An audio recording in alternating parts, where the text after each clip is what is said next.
What's up, everybody? My name is Kanon, and I am joined here by a special guest today, Armin. He is widely known as the best Succession ninja in North America. We're going to be talking about Succession Ninja, so hopefully we can give you guys the best guide that's out there. Armin, could you tell us a little bit about yourself? Hi, how's it going, guys? My name is Armin. I used to be a former CM and GM at Pearl Abyss for about a year. I decided to quit eventually a while back, do some streaming now, and usually on stream I do PvP, Arena of Solare, and things like that.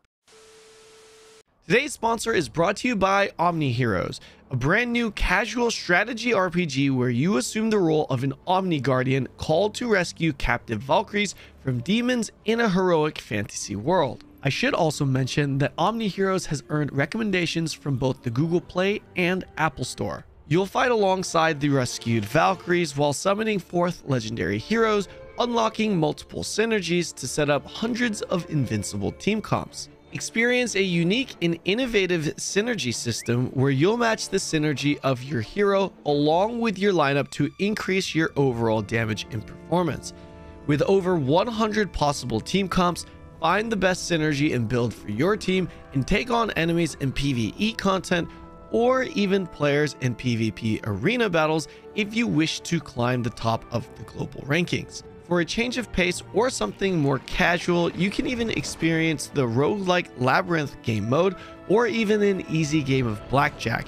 If you're in low effort mode, take advantage of the idle features and level up effortlessly. Whatever you choose to do, be sure to claim up to 777 free pulls, which will give you 5 guaranteed legendary heroes by downloading the game now. Join now alongside the 1 million pre-registrants and earn additional rewards, including the legendary hero, Dorabella. Perfect. We're going to be breaking down the PvE and the PvP as well as movement. Hopefully everything that you need to know. And before we get into it, can you tell us a little bit about Succession Ninja? Maybe like a TLDR introduction to the class, what the people can expect. If you're picking Succession Ninja, just expect pain and misery. It is definitely one of the hardest classes to pick up in this game, especially as a beginner. But it is rewarding in the long run. I think the more you play, the more you're going to enjoy it and have fun. And definitely the more you play, the more you're rewarded, especially in comparison to other classes. So it's definitely kind of one of those hard high APM classes you pick up in most games. Perfect. All right, so guys, we're going to start with the movement section here. It's extremely important to know how to move really with any class, especially Succession Ninja. Armin, can you show us how to move on Succession Ninja? So you already just do my normal movement? Yeah, so guys, just so you know, we are going to be talking about PvE and PvP. So PvP, there's separate movement, there's like a protected rotation, all that stuff. We'll get into that. But just generally speaking, how you move around the map, you know, from mob to mob or whatever, just let's talk about the movement here. If you can show us how to move, and I'm going to pull up your POV here to make it a little bit easier. Yeah. Whoops. Quick tip, if you double jump, you get a 10% movement speed buff. I don't know if you knew that. There you go. But yeah. 10% movement speed buff. Yep. All right. All right, let me know when you're ready. Oh, we're ready. I got your POV up. Let's do this. Okay.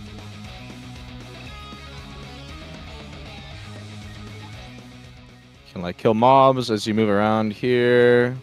Go to my next pack.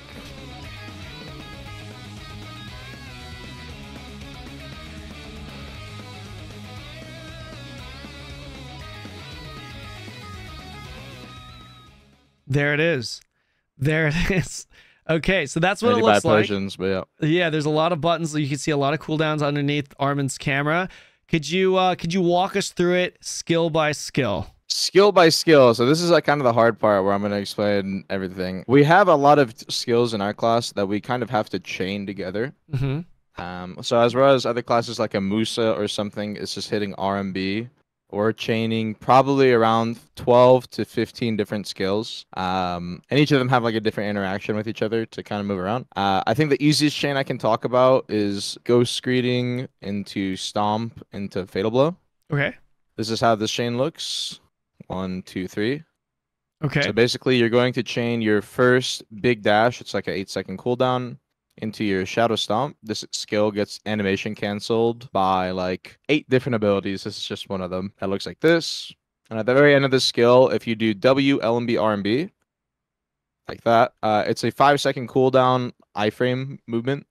just this little dash here. And so essentially you can just chain all these together. And then let's say we wanted to make this movement chain a little bit bigger. Before we add all these, we could do Evasive Malice, which I think you're pretty familiar with this skill. You do a little big shuriken toss, and then if you hit R and B during it, you'll go into something like Alert Stance. And then you get another dash, and then you can chain back into the chain I mentioned, and then you extend it. So that's kind of how the movement on this class works. I don't know how in depth you want me to go on all the movement and everything. Oh, yeah. So how about we do this? Like without any attacks, if you had to get to from where you are to the end of the map that you see ahead of your character in the fastest way possible, could you show us that and then show us what skills you're using to do that? Okay, so that's why it's a little weird because my attack skills are also my movement skills. Okay. But here, I'll try my best. All right, you ready? Yep.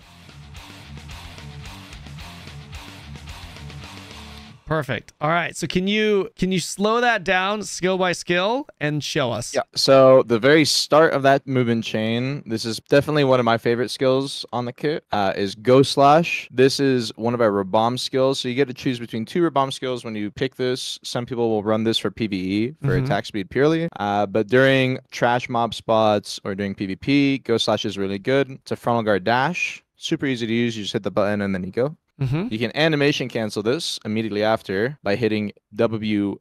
It is our main iframe on our class called Ghost Step. So this will cancel this ability. So quick WF and boom, you're out of it. Immediately after that, I did my Evasive Malice, which is my WQ. This is a like CC skill actually that you can use to like damage mobs as you run past them. But you can also hit R and B as you use this skill. So the skill can go sideways. You can do DQ into R and B. You'll do a little dash into a anime stance, you know? Or you can do WQ and it goes forward directly. Just like that. Immediately after that, I did concealment from alert stands. So I hit spacebar, which puts me into stealth, like so. And then this is basically used as a dash. It is also technically an iframe, so protected. And then immediately right after, you can chain another ghost step. After that, I did my ghost screeding stomp fatal blow chain, is what I like to call it. It's just bread and butter. You do shift W, L, and B, ghost screeding. This will animation cancel then into your shadow stomp, which is SE. This is a float. It's unprotected though, like so. And then right after that, you can do your Fatal Blow with W, L, and B, R, and B. It's a 4-second movement iframe cooldown, just like that. That's also a stiffen. So far, if we do the full chain together, looks like that. I didn't do the ghost screening in there, but essentially you just include it in the middle. Gotcha. And then right after, I did a Shadow Slash, like so, into my block jump. And then I hit A. And if you hit A or D during block jump, you see the 2 extra logs that pop out on the left or right side. You can go straight into those, and it'll just like teleport you to that side. I came out, after A, I hit another ghost step, smoke screen, after ghost step with spacebar, and then R&B again. So smoke screen is a stun AoE. It's a long cooldown that we have. I believe it's 12 seconds. It's the only protected CC in the entire ninja kit. So using this for movement is kind of jank, but you actually do use it a decent amount for movement. And it gives you access just to another dash. So if I want to do the chain one more time, it looks like this. Just like that. There you go, guys. Pretty clean. Really, really clean. All right, so I do want to mention, while Ninja may be one of the hardest classes to play, they have a lot of animation cancels. They're really quick, a lot of quick moving skills, a lot of attack skills that move. But for the most part, generally speaking, it is all about muscle memory. A lot of classes have their own movement combos. And if you break down every single class with their own movement combo, there are a lot of inputs for every class, but obviously Ninja is especially difficult for those of you who are interested in playing the class as a new player. So is there anything else? Is there anything else we need to know about the movement? If not, I'm ready to move on to the PvE section. The main thing I'm going to say is when it comes to learning movement on this class, it's a time thing. So whenever you have the opportunity to, whether it's like you're running in safe zone in town to go to the storage manager, or I don't know, you're supposed to run from Heidel to Velia, instead of using your horse or something, just practice the movement the whole time. Because the more you do that over time, the faster you'll get with it. Right. And the more you'll learn about different ways to use it. How would you say the stamina is? pretty bad. We're a decently asthma class, so we have to manage our stamina in between our movement. If I did like a movement chain right now, I could gas myself pretty quickly, so... Mm-hmm.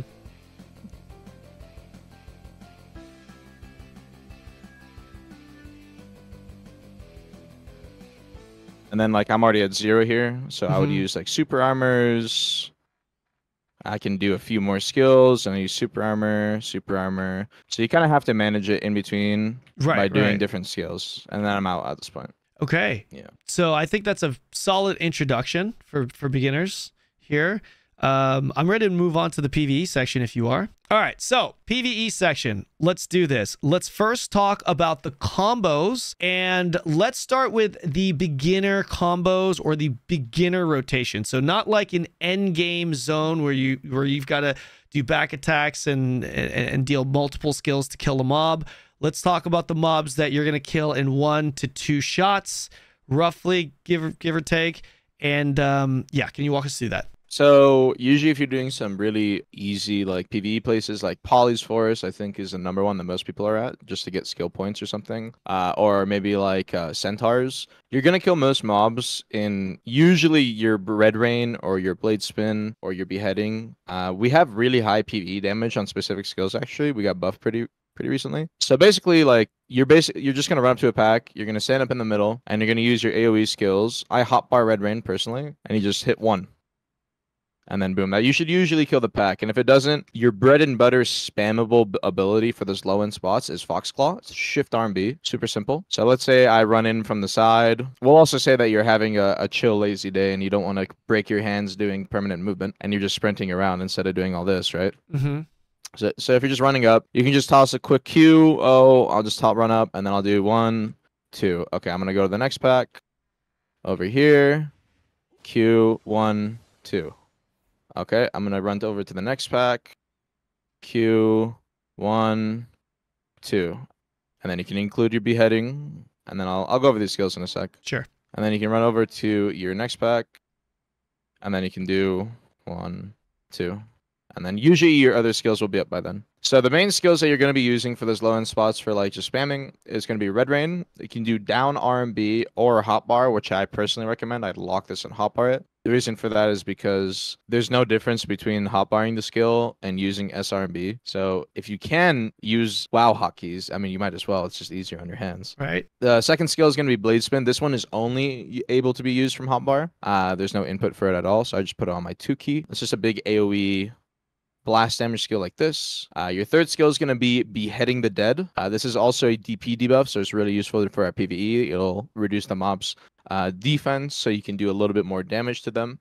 You can animation cancel this skill to make it come out a little bit faster, and it has 2 waves. It has the outgoing wave and then the incoming wave. So if I do, remember my Foxclaw, my Shift RMB.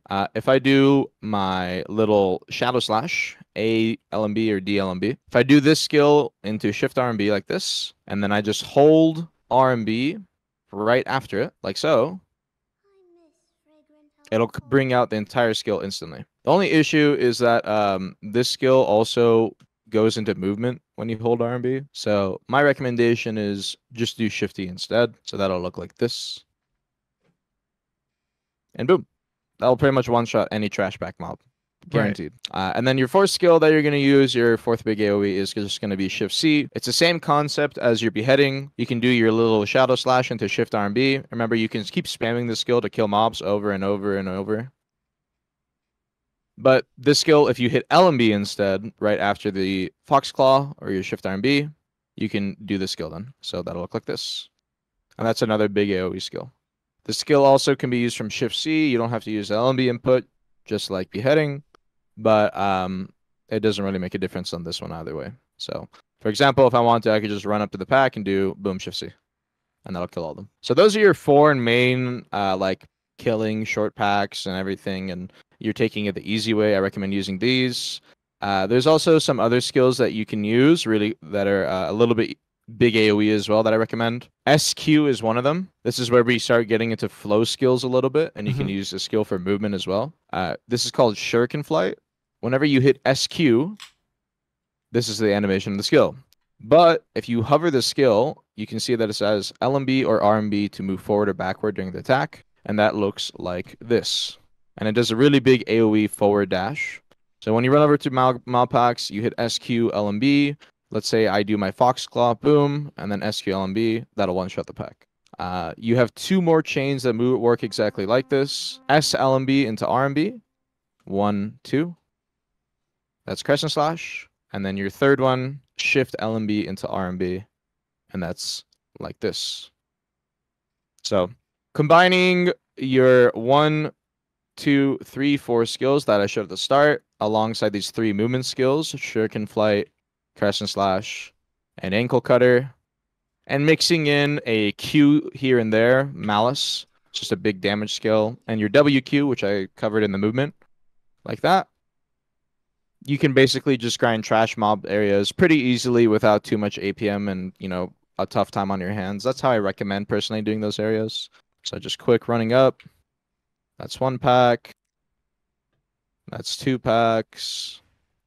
And right now, as you're moving, you're not actually going through that whole movement combo to save your fingers. You can just easily use that little movement skill. Can you explain what that movement skill is? Because it looks like your character is sprinting, but not consuming stamina. So obviously, there's going to be a lot of brand new players that are watching this. Can you tell them what skill you're using by doing that? That skill is called Target Chase.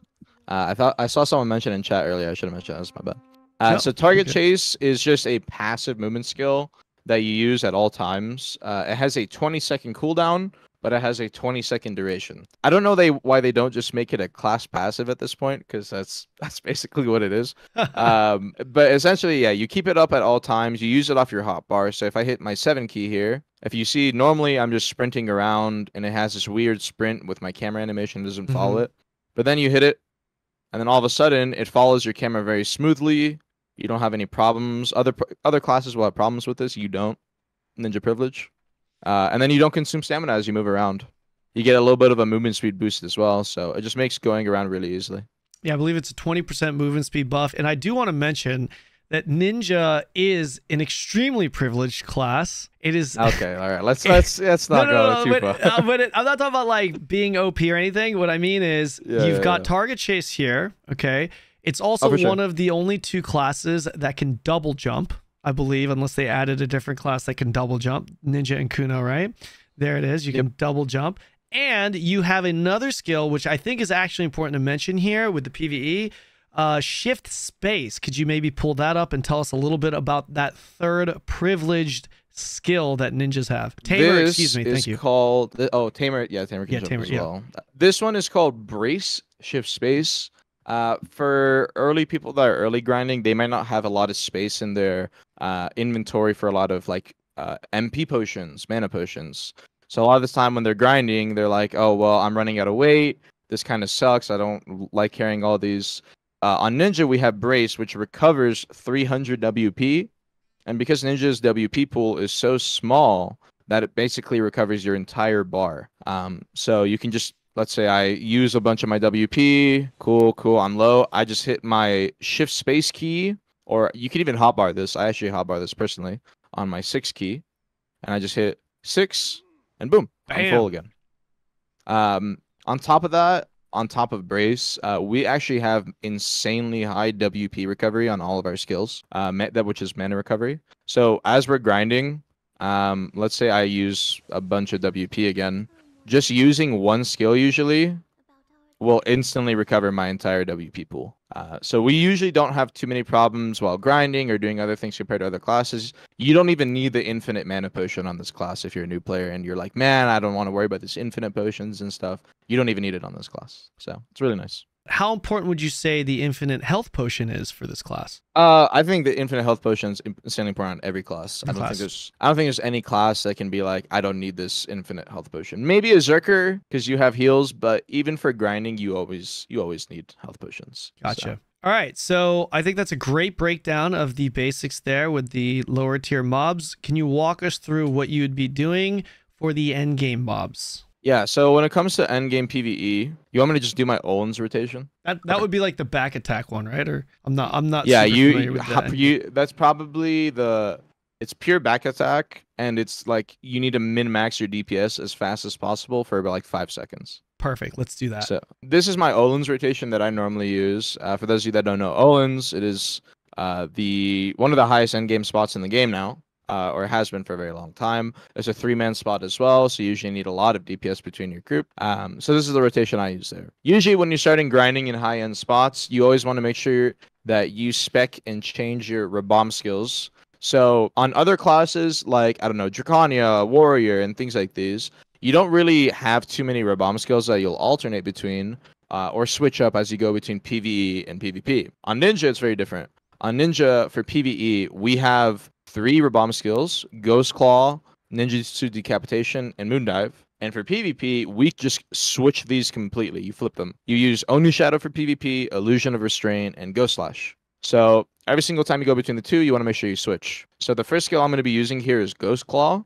This is just my early prepper for my attack speed. It gives me 17% attack speed, which is a bit higher than my normal base one that I can get from my Shadow Slash. So that'll put me at 17%. And then I'm going to start my combo and go through it, and then I'll explain it as I reach the end.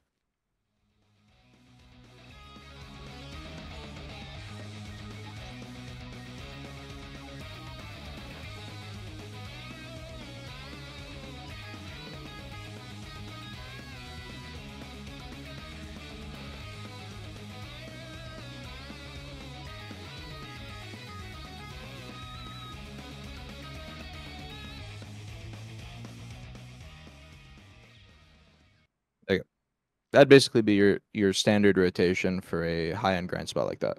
Great. You can use this at pretty much everywhere else as well. You can use it at lower Gyphon, maybe Star's End, depending on how low your AP is, etc., etc. So usually by the end of that rotation, I would have my Olin's mob or whatever at the HP threshold that it needs, or like the mob would usually be dead. That's typically the full rotation you're gonna do. Can you walk us through slowly, skill by skill, what you just did there? Yeah. All right. That's going to take a little bit. Are you fine with that? 100%. This is exactly what the new players need. It's what I need. It's what any new ninja needs, because I don't think anyone's going to look at that and be like, okay, I got it. Okay. All right. Cool. Okay. So we'll go through it every skill one by one. So first skill we're going to use is Ghost Claw. Like I mentioned, it's just your base attack speed buff. You don't need to worry about getting the full damage animation off. You can if you want to. I usually will just cancel it early so I can start going into like my pure damage skills. Next up, the first skill you want to use is your Red Rain. This is your biggest damage skill in PvE, 100% your biggest damage skill. It is also a minus DP debuff, which is insanely important for PvE on any class that you guys want to do. It'll reduce the mob's DP. They're just going to take more damage. I put a minus DP add-on on this skill on top of it to help put even more DPS on them. So basically, that's why you want to use it first. It'll get the debuff out there, and it'll give you a big DPS at the start. Second skill we want to use is our Blade Spin. This will be our tier 3 add-on procer, and just a good damage skill in general. So this will give us our tier 3 add-ons, and then immediately after, we're going to use Foxclaw into Beheading. This is just to start getting some more DPS out. And let's say there's some extra mobs, like mini mobs coming in from the sides or something that I didn't get a DP debuff on. This skill will get that DP debuff on them right after. That'd be great. So I've already gone through the inputs on these earlier, so hopefully you guys were able to keep up with those ones. After this, now we're going to start introducing some new skills that I didn't introduce before. So we'll start going through the rotation. So 1, 2, 3, 4. And then here, you can actually hit your block jump skill. And then you can hit W. I was a bit late, but there you go. I would put me here. The reason we use block jump in PvE, for those of you that might be like, why are you using this? Isn't this a PvP skill? Block jump is actually it gives you +6 AP whenever you use the skill. And this stacks on top of our normal AP buff that we get from a skill called Fatal Blow, which is this skill, all AP +12. So, for example, let's say I start my mob pack and I go 1, I do my Fatal Blow. By the time I reach my block jump now, I get my AP buff as well, my secondary one. The reason we don't put this earlier in is because we want to prioritize getting back attacks as soon as possible.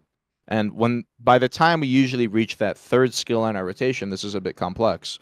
But the PvE mob will turn to face you by that time. And so you can block jump behind them, get your AP buff, and on top of them, now you're getting back attacks once again. So, 1, Fatal Blow, AP buff, damage. He's looking at me. Okay. And then I go into my next skill. My next skill that I'm going to use here, you're going to reuse Foxclaw. The reason for this is because it's just a free follow-up into Moonlight, Black Moonlight, which we showed earlier. This is going to be a Shift C. So you're just going to do another Foxclaw into Moonlight. And then now this is also a tier 3 procer, so you can put different tier 3 add-ons on this skill. Maybe some crit damage, some back attack. You can get some extra procs in there. It's pretty nice. We're going to start going into a bit more niche skills. These are a bit lower damage in terms of the damage priority list, but they're basically the only skills that we have left up at this point compared to what we have. So usually here, I start using my Malice again, my Q skill. Boom. You can use this to have add-ons on it as well. You can put like monster damage or crit damage. It's a 4-second cooldown, so you can mix this in as you guys are doing this wherever you want in your rotation. I'm not going to actually be like you should use this at the start or the ending or whatever. Just whenever you feel like this cooldown is up, you can just hit Q. Same thing goes for Evasive Malice, our side Q. So here, usually what I'll do is I'm going to do Q into side Q. And then immediately after this, you can use a skill called Shadow Stomp. This is SE. This skill is a bit janky because it's going to put you behind the opponent when you use it. So it's going to look like this, right? So usually, this is where it is going to get very complex and hard. I'm going to have to introduce you to mouse moving. You don't have to do this. So if you want, you can skip this part. It's honestly not a big deal. If you hit control during any of your skills in this game, and then you hit LMB during the middle of that skill, you will move in that direction. So if you do this during Shadow Stomp, you'll see I moved backwards instead of forwards because I hit control and I clicked underneath me during the skill. It's actually useful in PvE because I stay on the correct side of him to continue getting back attacks instead of going to his front again and then getting front attacks. So that is the reason we use it. But if you guys are, it's too complex or you guys are too beginners, I would not worry about it too much. After that sequence, you can then just take a back seat. This is the easy part. You just hit Shift Z and then Shift X. These are just our two other Rabomb skills. You can just play out the full animation as you want and then go from there. So I'll do it one more time. Shift Z, Shift X. Boom, super easy. And then after that point, you're going to have your DPS rotation skills from the beginning all the way back up usually. If you don't, you can fit in 1 or 2 more skills here as you want. Maybe your SQ, the Shuriken flight that we talked about earlier. Where is it? Here it is. You can fit this skill in, so you can go like this really quick. But by this point, your Red Rain will be back up, and then you just start the rotation usually from the start again. You'll do Red Rain. And then I will personally just use Dark Frenzy here, SC. This is another good damage skill that we have. It's very long as well. It gives you break to your hands, super nice time to rest. And it gives time for the rest of your cooldowns to 100% be sure that they're back up again to start your DPS rotation again. So I'm going to do this from the start one more time after explaining everything, and then we'll go from there. So okay. 1, 2, 3, 4. Beheading, Block Jump, Moonlight. 2, 3, and then your Red Rain's back up. You do your Dark Frenzy, and then everything else is going to be back up again. I can do my Blade Spin, I can do my Foxclaw Beheading, I can do my Foxclaw Moonlight. Everything's going to be back up again. You might see I mix up the rotation as I go. It's the same exact skills. It's just during the ending parts or something, you can change up the order. I did my Rabomb skills, my Shift C and my Shift X first, and then I did the Malice Stomp. It doesn't really make a difference too much on those parts. It's just more that you use those skills specifically, don't use other skills in your kit. Gotcha. Okay, so can you just go through that rotation you just did one more time and call out each skill that you're using when you use it? And obviously this is going to break the flow, but maybe give like a 1-second delay in between each skill. So obviously some skills you're not going to be able to get that flow off, but yeah, just so that it's a little bit slower for brand new eyes seeing the video. Yeah. Zen said, I'll stick to Striker. Damn, that makes me feel bad. all right, let's try. Okay, so first skill, you're gonna do Ghost Claw, attack speed buff. You're gonna do Fatal Blow. This will be your AP buff. And then you're going to do Red Rain, Blade Spin, Hotbar,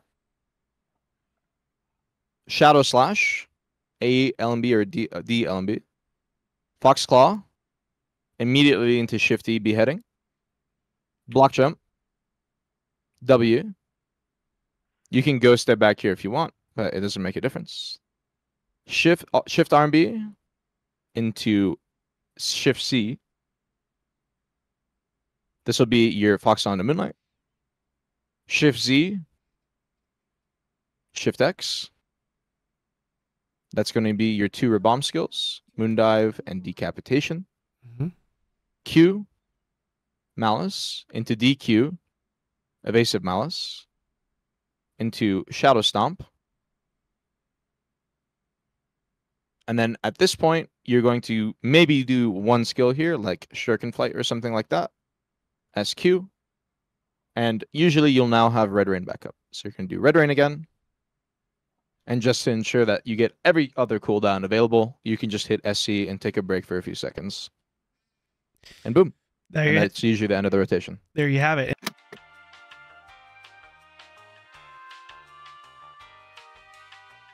If you're wondering why he used Q right before he used Shadow Stomp, which is SE, if you can show him, if you mess up the timing of the flow going into Shadow Stomp, it's a very long cast. If you can show us a hard cast on Shadow Stomp. So this is the normal animation speed on Shadow Stomp. Boom, takes a long time. And then this is the animation canceled version. You can use 6 or 7 different skills to animation cancel the skill. So I used QSC there, or you can use DQSC as I used in the combo. And that looks like this. It's a lot faster. Instantly comes out. There it is. There it is. As clean as it gets. Perfect. So I think that's a great representation of both the combos. Really, if you're a new player, I think that's good enough to learn right there as a starter. Let's talk about the add-ons. If you can pull up the add-ons here, let's start with the end game add-ons that you have, and maybe you could walk us through this. I do want to preface this by saying, for those of you who are brand new to the game and don't know how add-ons work, add-ons are essentially additional effects that you could apply to each skill. Each skill, however, will have a different tier when it comes to the power of their effects. So you can see right now on his screen, it says skill add-on effect, and each skill has 2 effects. There are tiers. 2 things. Give me a sec. Go for it. Go for it. So there are tiers. There are 3 tiers. So there are certain skills that will give you a tier 3 effect. For example, let's say one of the add-ons gives you extra monster damage. Tier 3 would give you like extra monster damage AP 30 plus 30 AP. Tier 2 would give you less than 30, I believe like 20 or something, 20, 25. And then at tier 1 would go lower, right? Unless they change that. Okay, so they haven't changed that. So there are different tiers. So you do have to be selective and a little bit more strategic with what skills you want to use for your add-ons to really min-max your damage. Armin, can you walk us through what add-ons you have, starting with the endgame add-ons? So this is the add-ons I use at Olin's personally. Technically, I could add in like one more accuracy add-on here, but I'm not going to delve into it. So the way my add-ons are structured, especially for endgame PvE, is I want to have at least 100% uptime on like a few things. Those things are attack speed, extra AP against monsters, critical hit damage, and minus DP. Those are the most important ones usually for endgame grind spots. In certain grind spots, you might want some minus evasion or plus accuracy, but usually by the time you guys are going to be going to those grind spots, you'll know, oh, I need these add-ons. Right. And okay, I'm going to put it in myself at that point. So that's not too big of a deal. The way my add-ons are structured here, you can actually use these at lower grind spots as well, such as Polly's Forest or any of these one-shot grind spots. It's built around using your Fox Claw. You know, you're going to use this constantly in your combo. That'll give you your permanent uptime on your attack speed, alongside some critical hit rate, which will help with this skill, and a few, 1 or 2 others. After that, you have your 2 tier 3 add-ons. These are the big important ones that every class needs. I have them on Black Moonlight and Bladespin. Those are the 2 only tier 3 add-ons. On Ninja, we don't have any other skill with tier 3. On Moonlight, I put my attack speed to be a little bit higher. I put it at 10% instead of the normal 7% at tier 2. And then I have more critical hit damage. This will boost my damage, obviously. And then on Bladespin, I have higher monster damage at 30 instead of the tier 2 20. And then I have back attack damage, because back attacks are super important in high-end PvE. It's how you min-max your damage to the fullest degree. After that, I have Malice. This is another one that's very similar to Foxclaw. It's a very short cooldown skill that we're using all the time. I have another just really common add-on you want in there, extra AP against monsters, and then critical hit damage. And then finally, I have Beheading and Red Rain. These are my DP debuffers. So when I want to debuff the mob so they take more damage, these are the main skills that I use. They're both super big AoE, so it's really nice to also have my minus DP on top of them. And they also have their own innate minus DP, so this will stack with them. So on Beheading, my big AoE one, I have minus DP and then attack speed. That way, if I start my combo with Beheading, I'll have my attack speed from the beginning, my very first skill. And then on my Red Rain, I have minus DP and minus Evasion. This way, if I'm at high-end group spots, like Olin's, where usually I'll use Red Rain as my first skill, I can do my minus Evasion on the mobs, which will help me have more accuracy against them. So that's how my add-ons are breaking down for PvE. Perfect. If you were to adjust these add-ons for the early game, for those, packs like Centaurs, those 1 to 2 shot packs, what would you change? Personally, if there was something I would change, in terms of damage, you're not really going to have issues even with these kinds of add-ons at those grind spots. Right. I think the biggest thing I would change as a new player is a lot of the time newer players are not going to have really high WP pools, or at those grind spots, you might not be able to hit the mobs enough to regen WP back, like I was mentioning earlier. So if that is something that you do end up struggling with, go through your add-ons and on like your Foxclaw here, put some attack speed and then put a WP recovery add-on. I use this sometimes on seasonal if I'm like having issues or something like that. So you can put it on Foxclaw, or you can even put it on your Malice as well if you want it on like 2 skills. These are both low cooldown skills. You use them constantly, so it's pretty easy to fit them in there, and that way you never run out. That's probably the only thing I would generally change for lower end grind spots. Outside of that, there's not really anything you'd have issues with. Gotcha. So you're going to be pretty much using the same skills, and you're just going to replace a couple of add-ons here and there. I would also probably recommend the option to add some movement speed in there too, depending on the areas you're in. It would probably help you get from pack to pack. Is that something that you would add in there as well, or is that really not a big deal with all the movement that Ninja has? I don't think it's too big of a deal. If you wanted to and you were super min-maxing those low-end spots, you could. But at that point, usually if you're trying to min-max your movement to that degree, you would actually be doing normal movement as you grind. Right. And at that point, I don't know if you know this, so movement speed doesn't affect Ninja's actual base movement like this too much. Only a few skills. Usually attack speeds affects those skills more. Gotcha. But if you wanted to try that out, just put it on Malice. It's a 4-second cooldown. You can fit in an attack speed and movement speed buff here. And then this way, maybe your target chase as you're running around is a little bit faster. You can also double jump and then it'll stack with it and you'll go even quicker. Gotcha. Perfect. All right. I think as far as the PvE goes, I feel like we've covered just about everything. If we haven't, I do see one person in chat asking what are the best grinding spots for Ninja. Is there any spot for Ninja specifically that they excel at, or? Specifically, we are really good at Abandoned Monastery for some reason. I don't know why. We just, for some reason, do more damage there than other classes. Okay. So if you ever are getting higher gear in the game and you have a friend, even a duo friend that you want to grind with, it's also one of my favorite grind spots because it's a group grind spot. You can go there with your friend, and we're one of the best DPS classes there. We're really good at Olin's, even though I don't know why other ninjas, I don't see them here. We're really good there. I pull pretty high trash there. We're really good at Turos, another group grind spot. Everything I've mentioned so far is group. And then we're really good at Gyfin Razia, lower Gyfin. That's an EXP spot that most people will hit in like the mid to end game. It's not super end game either. So you can go there pretty early on Ninja just because we have higher DPS. Perfect. All right. I think that covers pretty much everything in regards to PvE. Let's start with the PvP.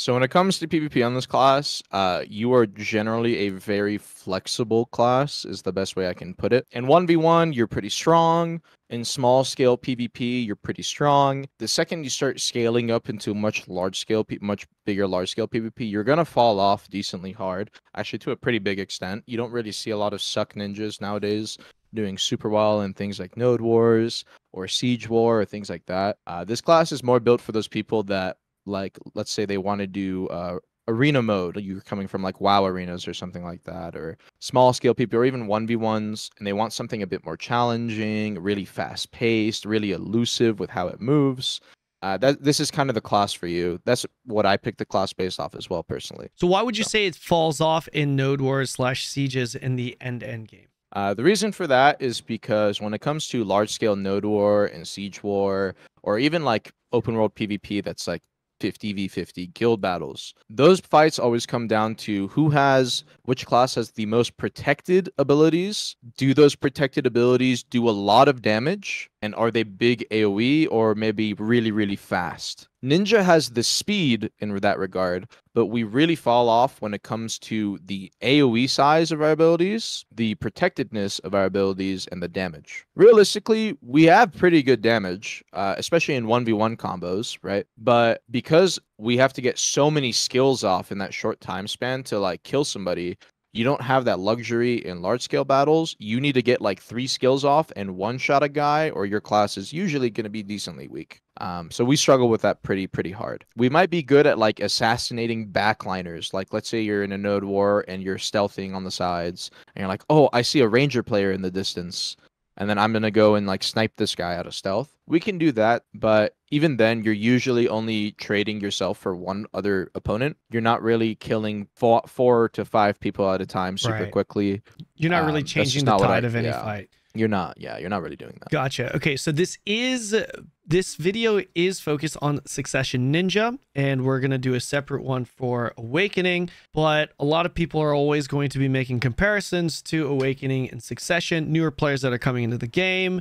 Could you just give us a very small explanation on what you think the differences are when it comes to just playstyle as well as performance? Funny enough, you made this video to really I don't know if it's a bad time or a good time. Awakening Ninja just got massively buffed over the past like year. We've had like patch after patch slowly bringing us up, and the most recent patch just gave Awakening Ninja a lot of new nice tools that's pushed it over Succession Ninja. I wouldn't say the Awakening Ninja is like, oh my god, it's so much insanely better, but it's definitely better when it comes to a lot of forms of PvP. It's better at 1v1. It's more protected. It does more damage in its combo. It is better at 3v3 small scale. It does more damage in its combos. It's more protected. It's better at large scale. It's better at node war. It's better at siege. Overall, when it comes to every form of PvP right now, I think most Ninja players they would say Awakening is better, but that doesn't really I feel like something that like hinders me personally or mentally. I'm just like, I'm gonna play the class I like and I've been playing for a long time, which is Succession. I say that as I've pulled all my Kaffers and dumped them into my Dandy so I could play Awakening. But you know, the thing is like I'm still gonna be playing both just because I like playing Succession. And I recommend most people personally to try out both specs and see which one they like more, because it's more important that you like the fluidity and movement of a class rather than which one is, you know, clearly better. Gotcha. Perfect explanation. So we're going to get right into this. Like I just said, let's talk about movement, protected movement specifically. Being protected, whether it's in the form of frontal guard, iframe, or super armor, is extremely important, especially important for Ninja. Ninja is a very elusive, quick-paced, fast-paced class. Can you walk us through how to move to be a good Ninja? Okay, so I'm going to pretense everything by saying that we have really long cooldowns. We have a lot of skill chains that we have to combine. And having a nice skill UI for your movement and everything is going to be the biggest and most important part. I think we'll probably end up mentioning it later or something, but just make sure you have a nice skill cooldown UI when you're going to do movement. So when it comes to protected movement, your biggest bread and butter, I'm going to mention the iframes first, and then I'll mention protected super armor movement, and then I'll do frontal guards. So when it comes to Ninja or any class, you can hit K and actually click your skill filter here. And on your skill filter, it'll give you access to show all of your protections. So if I click my iframes, for example, it'll show which of my skills are iframes. These aren't always going to be 100% accurate. That's because, for example, on my skill Boss Slaughter, it says it's iframe, but I'm going to use this skill right now, and you're not going to see a protection icon for more than 0.2 milliseconds. Yeah. So just keep that in mind. So your biggest bread and butter movement skill that you're going to be using is Ghost Step. This is omnidirectional, meaning you can go left, right, forward, or backwards. And the forward input is WF, while your side and backwards inputs are shift. So it's going to be a little confusing at first. It's a 1 second cooldown, so you can mix this in between every single one of your movement chains. So if I do this movement chain, you'll see I do go step, dash, go step, dash, go step, dash, go step, dash, go step, go step. And you will keep mixing this in between everything. So your middle finger and your index finger, they're going to get a nice workout. Your next bread and butter iframe skill is going to be Ninja Step. This one is a 6 second cooldown, and it's W, R, and B. Just like that. It's a super anime, as all these ninja skills are. You just do just like that. And again, you can mix this in with all of your other movement too. So if I do a movement chain like this, I can do Ninja Step at the end. And there's no real issue of like, oh, does this connect or flow well? It'll flow pretty well from every single skill you use it from. Your third iframe skill and your biggest one is going to be block jump, shift Q. Now, you might be wondering, how is this a movement skill? Block jump has 2 blocks that drop on the left or right, A or D. You can hit A or D and you'll instantly teleport to them. And you can use this for really fast burst engages. So for example, if it drops on the left and right here, if I turn my camera slightly to the right and I do shift Q, now it's in a straight line. And so I get a bit more movement speed distance and I can do a fast dash out of it. Super nice. So those are your main iframe movement skills. If you look at the rest of these, it says that, oh, it has iframe on it. Most of them are not like true iframes. They're going to have some kind of caveat to them. The biggest one is going to be ninjutsu concealment. This is your stealth ability.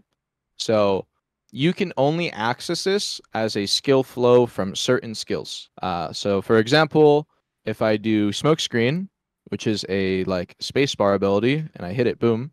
If I hit spacebar again, I'll go into my stealth. So it's technically movement because it's this mini dash, but it's a 20 second cooldown, and you're also losing your stealth ability by doing this. So you have to, there's a caveat. And then outside of that, my only other iframe skill I would say that you have is Fatal Blow. This is a mini iframe. It's W, L, and B, R, and B. Looks like this. It's not really used as an iframe. It's more so used as like a quick burst dash that you combine with your movement. So those are your iframe movement skills in terms of being protected. Now, when it comes to our super armors, this is where it gets a little bit interesting. We don't technically have any true super armor movement where like you push a button and it's super armor from frame 1 into the rest of the skill.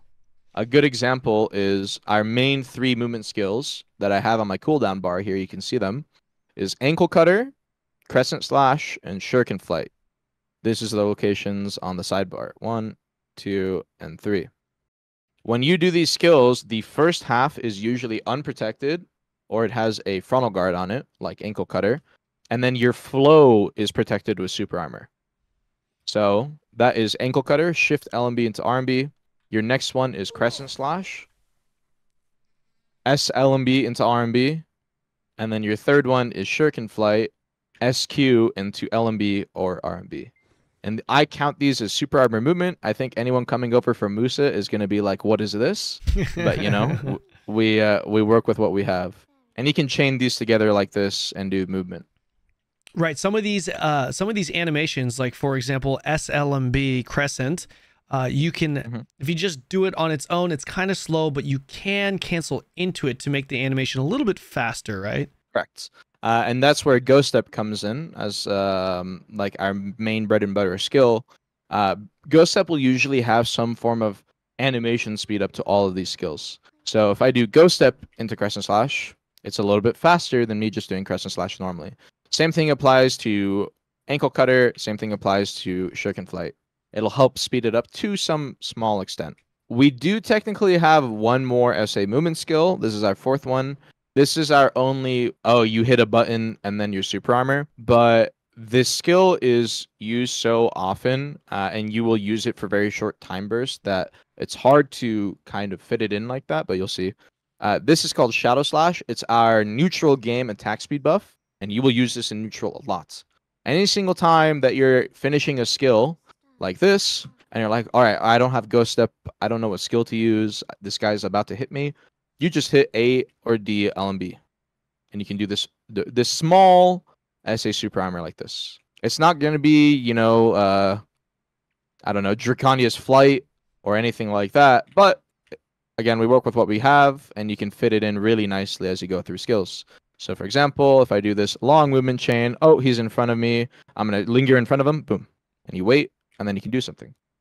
So that is how you use this skill. It also, since it gives you your attack speed buff in that neutral game, it's really nice to use. I want to mention one more thing in regards to frontal guards when it comes to this class. Ninja has no S block. You don't have an S block, so you can't rely on that as a new player. And in our kit, we only have 3 frontal guards. Yeah, that's it. We only have 3 frontal guard skills. So the main one that you're going to see a lot is SC, like this, but that's not movement. So we're going to ignore it. The second one is Illusion, Shift Z, but that one's not technically movement, so we're going to ignore it. It's actually Alert Stance. So this is a movement-based skill that you're going to use on Succession Ninja a lot. Any single time you use these 4 skills: Evasive Malice, Smoke Screen, Beheading the Dead, or Black Moonlight. If you hit R and B during those skills, you'll do this Alert Stance, and it's a super armor into a frontal guard. So if you watch my protections, super armor into frontal guard, super armor into frontal guard, super armor into frontal guard, super armor into frontal guard. And there's no cooldown on this ability. The cooldown is purely tied to the skills you used prior. So if I wanted to, you could just keep spamming the skill over and over, and I'll show you that. And I just did 4 alert stances back to back. And you can flip your camera 1 billion times to get the desired direction. So those are the core movement skills that you definitely have to get used to if you want to effectively play this class. However, staying protected, whether it's movement or not, as you just mentioned, a few skills that keep you protected. They offer you forward guard, for example, that don't necessarily move you. Are there any other skills that you would weave into, let's just say I'm staying protected, I'm 1v1ing someone, but I'm staying protected at the same time, rotation? Like, for example, your Shift C skill that you used, it's a good skill to kind of wait for cooldowns to come back up. It's got a frontal guard, it's got a long lingering frontal guard, and that just kind of buys you time to just get other protected skills off. Can you walk us through a couple of those skills as well? I think it's Shift C, right? Yeah. No. Shift C is a catch. Okay, sorry, not Shift C. Okay, you're good. Is it Down C? I think maybe Down C. Sorry, I forgot. I don't know the name of the skill. Down C. Yeah. Down C. Yeah. Yeah. So technically, I've already mentioned 3 of the skills that you're going to use in neutral a lot to like linger that time out. Ankle slash, crescent slash, and shuriken flight are your 3 main ones. So as you're doing movement, oh, I need to wait. I'll just linger this super long SA linger. I need to linger again, you know, right. And then I'll keep moving. And then I need to linger again. Okay, super long SA linger. I'll wait. Those are your 3 main ones. Okay. And then outside of that, let's say you burn these skills right off the bat. So I did 1, 2, 3. Oh no, I don't know what I'm doing. I'm out of skills. What do I use? You can hit SC after spacing yourself properly from your opponent. And that's a long duration frontal guard you can use to give yourself some more time. Those are the 4 main ones you typically will use. If you end up in a bad spot and you really are like, man, I need protection immediately, this is why I have 2 and 1 on my hotbar, my red rain and my blade spin. These are your emergency oh shit buttons. You can hit 1 or 2 and you just have a long super armor.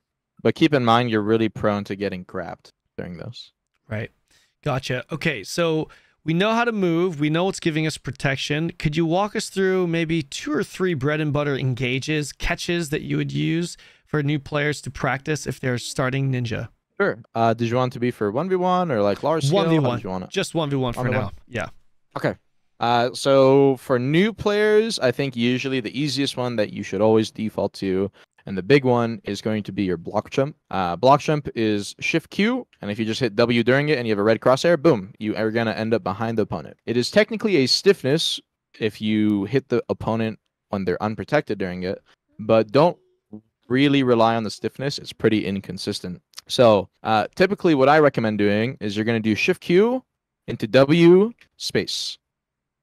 And then that way, when you exit block jump, you're coming out, you're dropping 2 CCs immediately. And the second one is called smoke screen. It is our only protected CC in our entire kit. It's our best catch. So you can combine this with block jump to give yourself a protected exit and try to CC stack your opponent and maybe catch a gap in there. You can even do some really nice movement into the skill. So for example, if I see opponents over here on the opposite side of this BA or something, I can go from, let's say, my Shadow Stomp Fatal Blow combo, I showed this earlier in the video, like this, into block jump smoke. And boom, you just covered a lot of distance and then you get behind them. That's your easy bread and butter engage. Gotcha. The second one that I would probably mention is Beheading the Dead.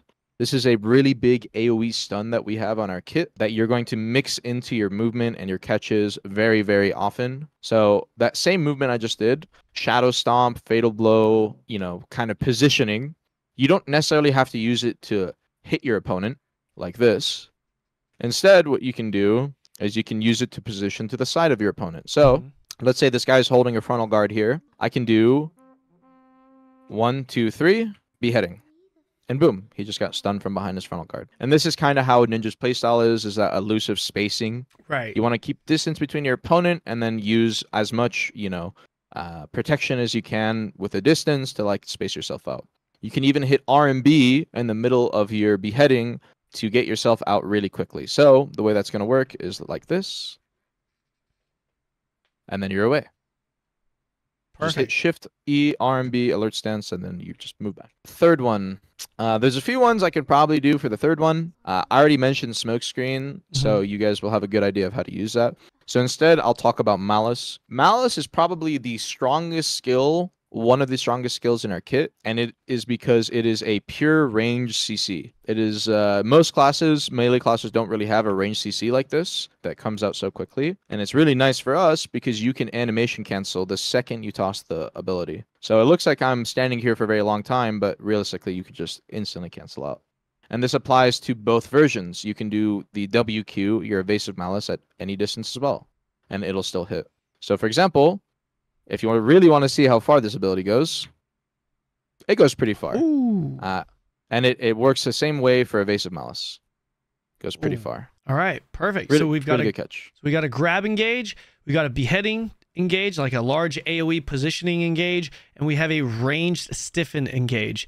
I think that is a great starting point for anyone getting into Ninja. Is there anything else that you want to add to this before we move on to some of the combos?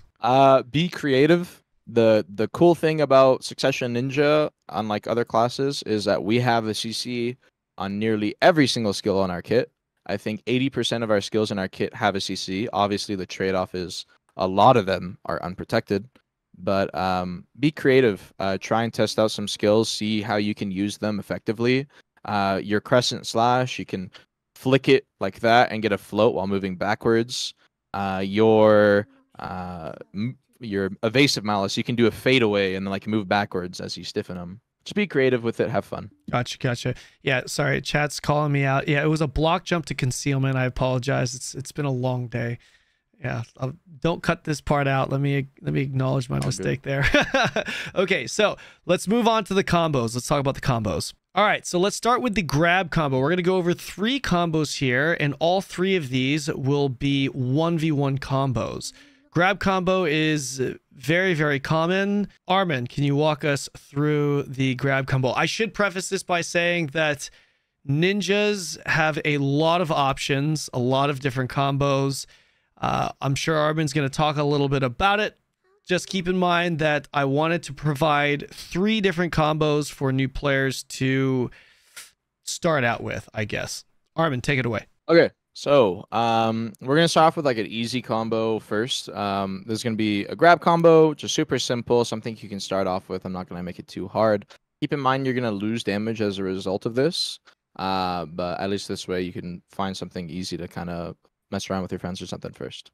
So assuming we get the grab first, your bread and butter for every combo when you're starting off is always going to be Fatal Blow. W, LMB, RMB. That's because it's an AP buff. And then right after that, your next main goal in any combo is going to be, how am I going to get my DP debuff onto my opponent? So for Ninja, we have a few. We have Ankle Cutter. You don't really use this one. We have Beheading. We use this one a lot. And then we have Red Rain. This one is a long animation, so it kind of sucks to use. So typically, our DP debuff as a result of all that is going to be Beheading. So usually your combo will look something like this. You're going to do a grab. You're going to do Fatal Blow, Beheading. And then you're going to transition from here. For this one, what we're going to do is we're going to do immediately into a Malice Shadow Stomp. That'll be our secondary CC. And then we'll just dump damage from there. So we're going to do grab, Fatal Blow, Beheading, Malice, Malice, Stomp, Blade Spin, Red Rain. Super easy combo. Clean. Keep in mind that, again, you're going to probably not kill most people using this combo, but at least it's something. So we'll do it one more time, and I'll do it slowly this time. Keep in mind the dummy's going to bug out because I'm doing it slowly. Grab, Fatal Blow, Beheading, Malice, Malice, Stomp, Blade Spin, Red Rain. Perfect. Perfect.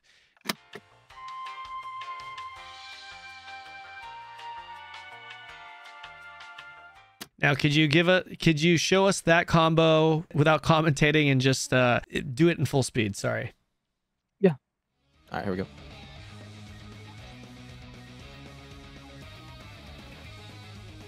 There you go. There it is. Perfect. All right. That's a solid grab combo. Can you show us a non-grab combo? A non-grab combo. Do you want it to be simple again? Yes. Yes. Okay. Relatively simple. We can go a little bit more complex, maybe add in a couple of other things there, but yeah, not like the min-max combo, which is going to be the third combo. Assuming we use the second catch that we mentioned earlier, which is Beheading the Dead, keep in mind that you're starting off with a stun. So when you're starting off with a stun, this is the biggest no-no that you don't want to do. Do not use Malice or any form of Stiffen, because it will take them out of the stun state, reducing the duration of your CC. So you always want to do a stun into pure damage filler that has no CC attached. That is your biggest goal. So we're going to start off with Beheading. You're going to do some damage filler. In this instance, we're going to do immediately Blade Spin into Illusion, which is our Shift Z. The reason we're going to use this is because it's just really simple damage filler. It doesn't have anything attached. Just and it has a movement speed slow, so when they get up, it'll hinder them a little bit. So we're gonna do it again. So Blade Spin or Beheading, Blade Spin, Illusion. It's on cooldown right now. And then after Illusion, this is where you finally now can do your secondary CC. And we're going to do the same exact thing as last time. We're going to do double Malice, QQ, into Shadow Stomp. Same exact chain as last time. And from there, you're going to finish off your damage chain. You've already used your Blade Spin. You've used your Illusion. You want to get your damage filler out. In this one, we're going to do Shift R&B, Fox Claw, into Shift C, and then Red Rain. So this one's going to be a little bit longer than the last one, but it will be more damage as a result. And this one's still pretty simple, actually. So let's do it from the beginning. Beheading, Blade Spin, Illusion, Malice, Malice, Stomp, Fox Claw, Moonlight, Red Rain.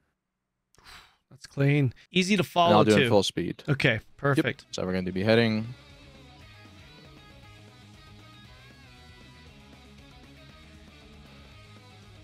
Perfect. There you go. That's about as clean as it gets, boys.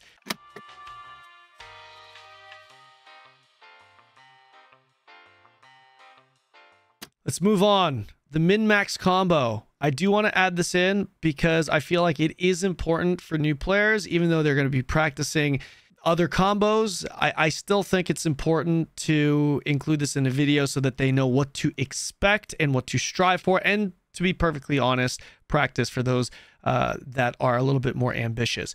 Can you walk us through the max damage combo for Ninja? Okay, so I have two. I can show you both, and then you can pick one if you want. Perfect. Do you want to do that? Okay, I'll do the first one. I'll do the first one. Okay. All right, let's try this again.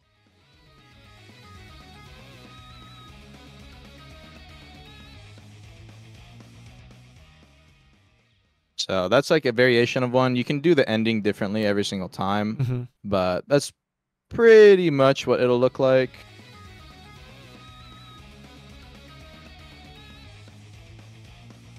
Something like that. You can change the ending.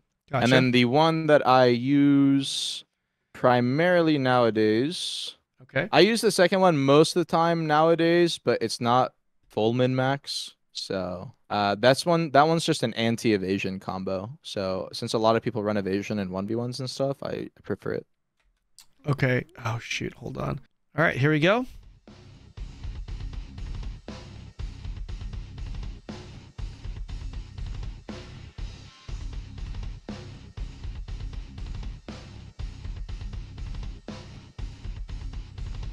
There it is. What was his DP compared to your AP there?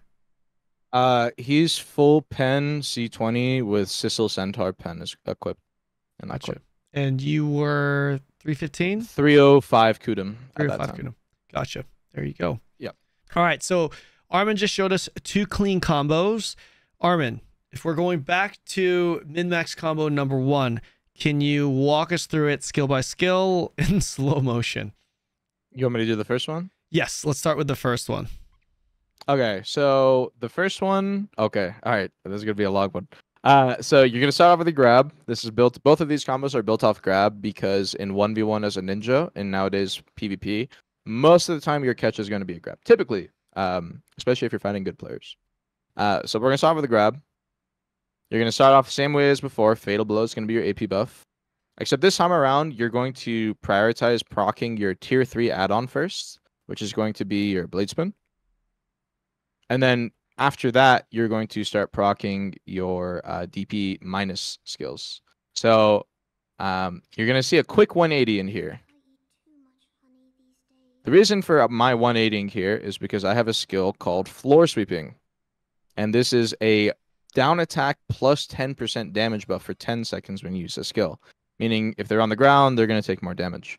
But the skill only procs from the front. So if I 180, it doesn't hit them.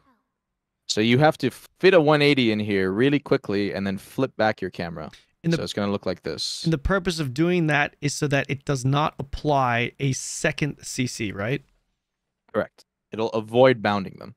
So after that floor sweep, you can immediately do beheading, and then that's going to be your DP debuff into a animation cancel with Q for your evasive malice. So I'll show you what that looks like. Give me 1 second. Nice and slow, please, Armin. Just like that. Okay. So you just fit it in really quickly, and then you flip back. After the Q of your evasive malice, you're just going to start doing, this is where it gets a little bit confusing. You're going to do evasive malice, alert stance with your R&B, and it's going to put you somewhere about here.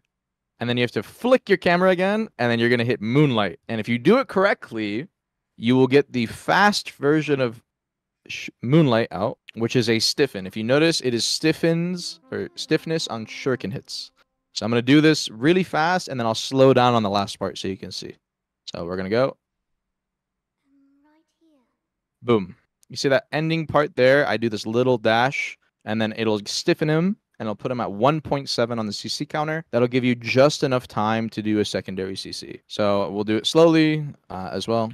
1, 2, fatal blow, blade spin, 180, beheading malice, evasive malice alert, moonlight.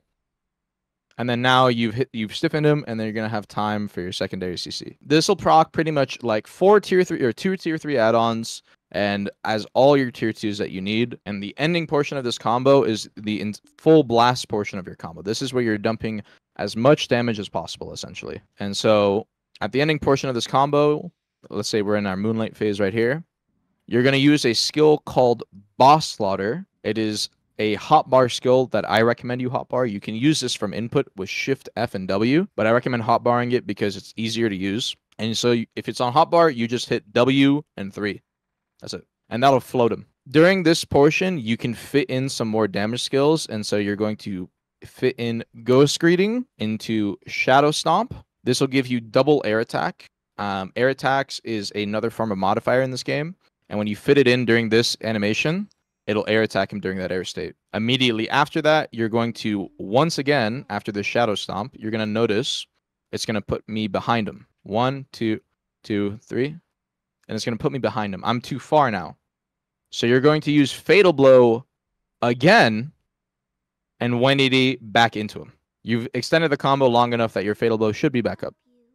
And so you're going to 180 your camera, and then you're going to go back into him. So if I do this slow from the beginning again, grab, Fatal Blow, Blade Spin, Floor Sweep, Beheading Malice, Evasive Malice, Moonlight, Boss Slaughter, Ghost Greeting, Stomp, Fatal Blow.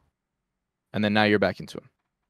If your Fatal Blow isn't back up in time, let's say you did the combo too fast or something like that, that's not a big problem. Instead, at the end there, you could basically just, this is the other variation of the combo, you're just going to hit R. Or your hotkey for Cutthroat, sorry, it's F for most people. I recommend locking this skill and putting on your hotbar as well. You can put on your 4 key, and then you're just going to hit your 4 key, boom, and it'll put you back here again on this side. So this is really camera disorienting, by the way, but it is like a super min-max combo, right? And then at this point you're just dumping as many damage skills as you can in as short of a time frame as possible. After your Cutthroat, you can hit LMB and RMB to do hard aiming. That'll give you an accuracy buff. You can drop your Shuriken Flight, SQ into Shift Z, Illusion. You can drop a Dark Frenzy here. You can drop a Red Rain here. This is really dependent on whatever skills you have up. This isn't too important. For this portion, I should recommend just looking at your skills and see which skills maybe are going to be up during this cooldown time. If I had to recommend an ending portion for this combo, here, I'll just do this. I would do Illusion, Malice, Q, which is Q, Shuriken Flight into SC Dark Frenzy, and I would just end the combo with that. So that's basically the full combo. It's a lot of skills. That's probably about like 19 skills, I think. 19 skills, easy, no problem. Yeah. All right. Well, I can do it full speed if you want. Let's see it. Let's see it in full glory. All right.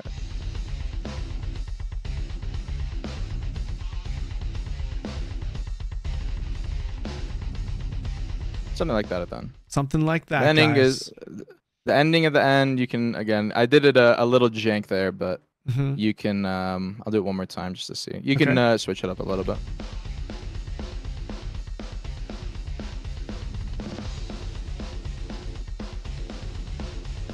Something like that.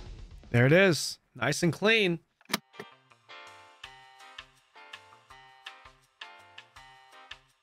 I'm wondering, so that was when we started this section, that was the first combo you showed, right? And then the clip that you showed me was a different combo, right? That is the combo I use more so nowadays against evasion players. This combo is better against DR players.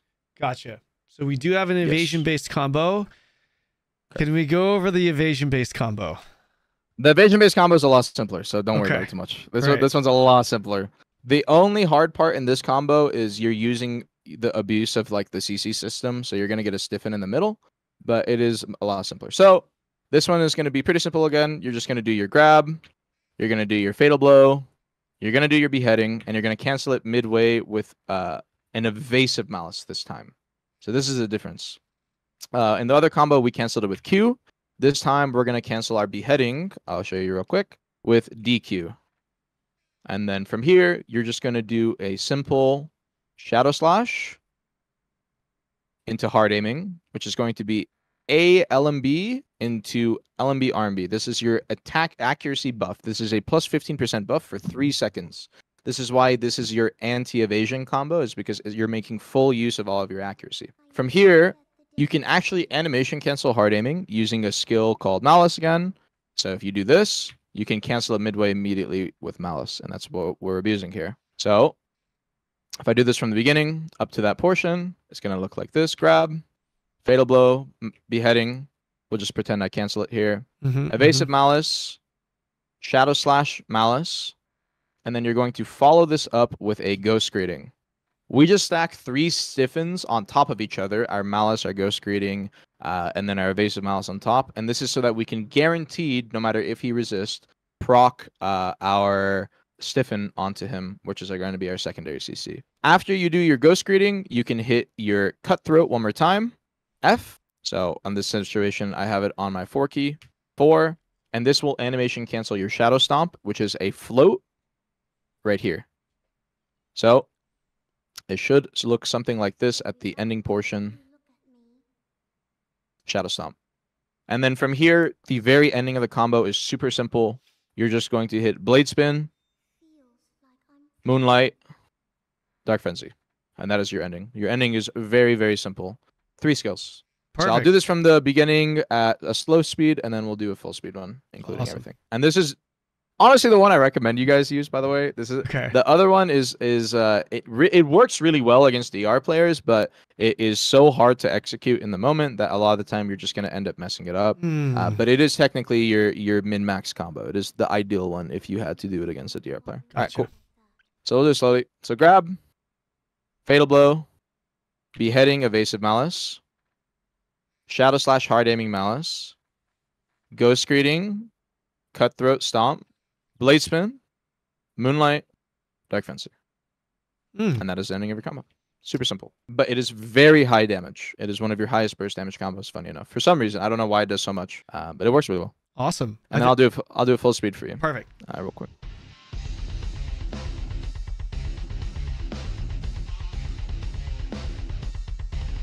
There you go. There it is. Perfect. Perfect.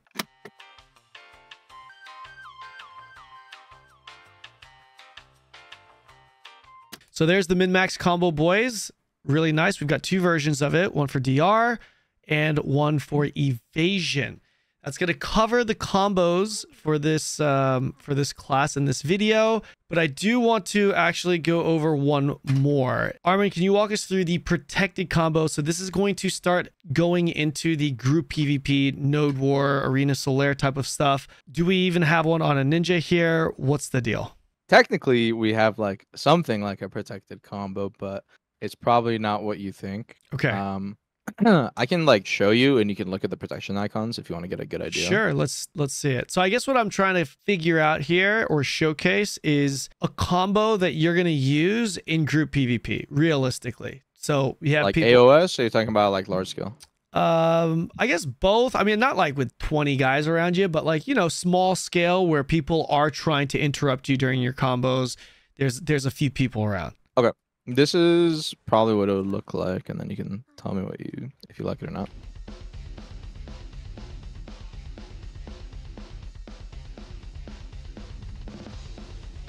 It would be something to that regard. Gotcha. So clearly there are some holes in it, but that's trying to stay protected as much as possible while still dealing as much damage as possible. Yep, essentially. Perfect. Can you walk us through what you just did there? So essentially, most of the time your combos on Ninja are going to include some form of movement to reposition. So your only 2 SA damage drop, you know, kind of like damage fillers are going to be Red Rain and Cutthroat. We do have SA on Cutthroat, but the issue is that while it does super big DPS, it doesn't really work to the best extent in group play because it'll miss. So usually what instead I end up using is just Red Rain and Blade Spin. So you're going to you start your grab off. Usually here, unfortunately, we're not going to have the luxury on Suck Ninja of dropping a minus DP debuff really early on without using Red Rain. The issue with this is that you're going to take too much damage and die. So I drop a Blade Spin instead. So it's going to be like, let's say it doesn't have to be a grab. So let's say it's like a Blade Spin or something, or a Beheading Catch or something at the start. That way, maybe you can fit it in. So let's say it's something like this. Beheading, you're going to drop your Blade Spin, and then you're going to block jump. Okay. The reason you block jump here is to avoid anyone from grabbing you, slowing you, or hitting you in general as you get this guy on the ground.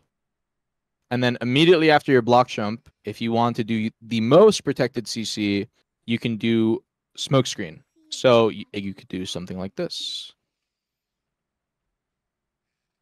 Smoke Screen, they're now capped on their CC, and then you're just going to take a quick step back. You're going to do Red Rain, Illusion, Ghost Step, and then Dark Frenzy. All 3 of those skills, or 2 of the ending skills are Frontal Guard, and then your first one is Super Armor. All 3 of these skills are really risky to use. Red Rain because you're going to take a lot of chip and damage, and then the last 2 because you need to position super well for them. Those are going to be your bread and butter damage skills, though. If you want to do something like a protected combo, this combo can alternate to a million degrees. I could do a Beheading Catch into Blade Spin, block jump here, and then come in and CC him that way, and then I'll just do the same damage dump. The only thing that really changes on Succession Ninja in terms of your large-scale combo is always going to just be your secondary CC. You can go for a Shadow Stomp with mouse movement to stay protected. You can do a smoke screen, like I said earlier.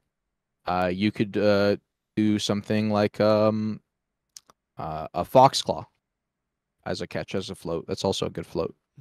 But usually, no matter what, your starting damage is always going to be Blade Spin. And then your ending damage is going to be Red Rain, Illusion, Dark Fancy. Those 4 will never change. Gotcha. That's going to do it for the combos. Let's talk a little bit about Node War. So I don't know if you're going to want to showcase anything here. So we're talking Node War, larger scale sieges. You talked a little bit about what Ninja's role is when it comes to this form of PvP.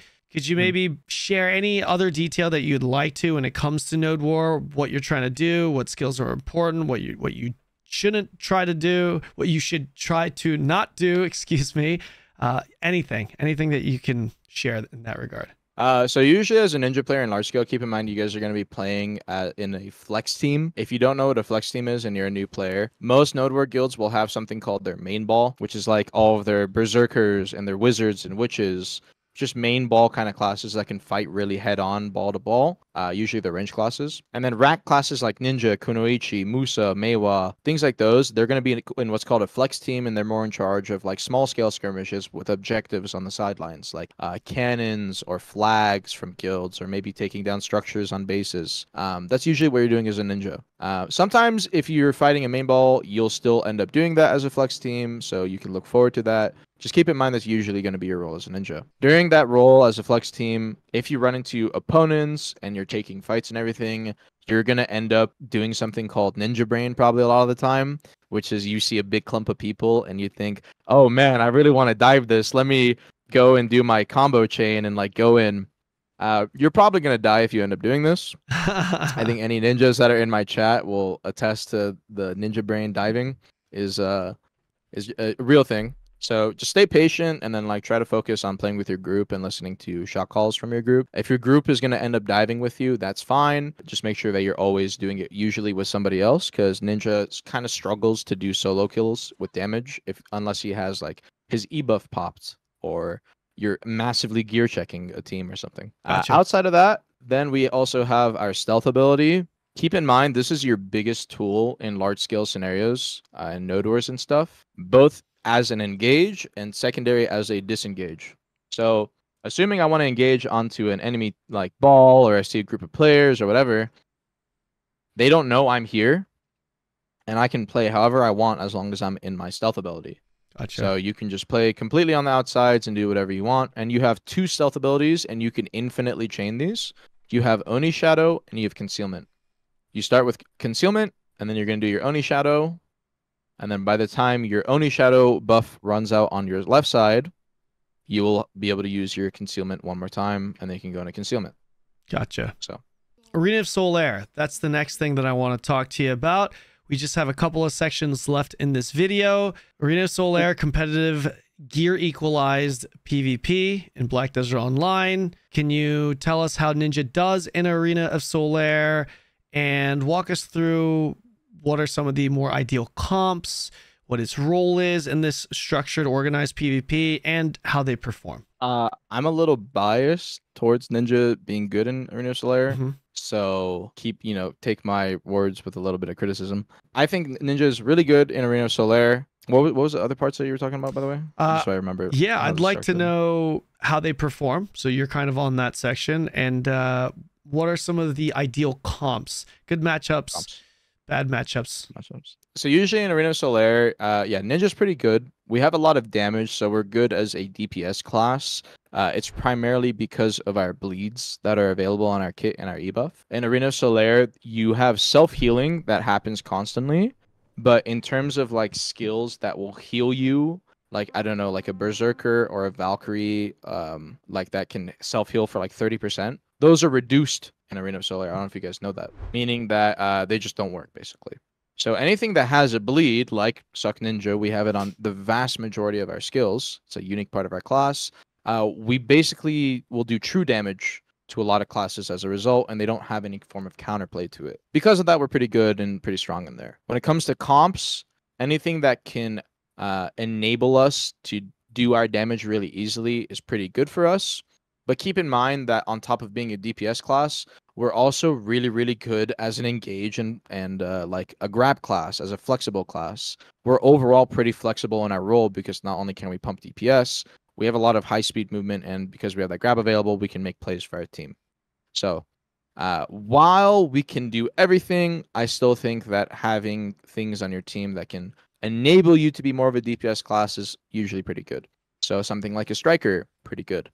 Something like an Awakening Draconia can fit pretty well with you.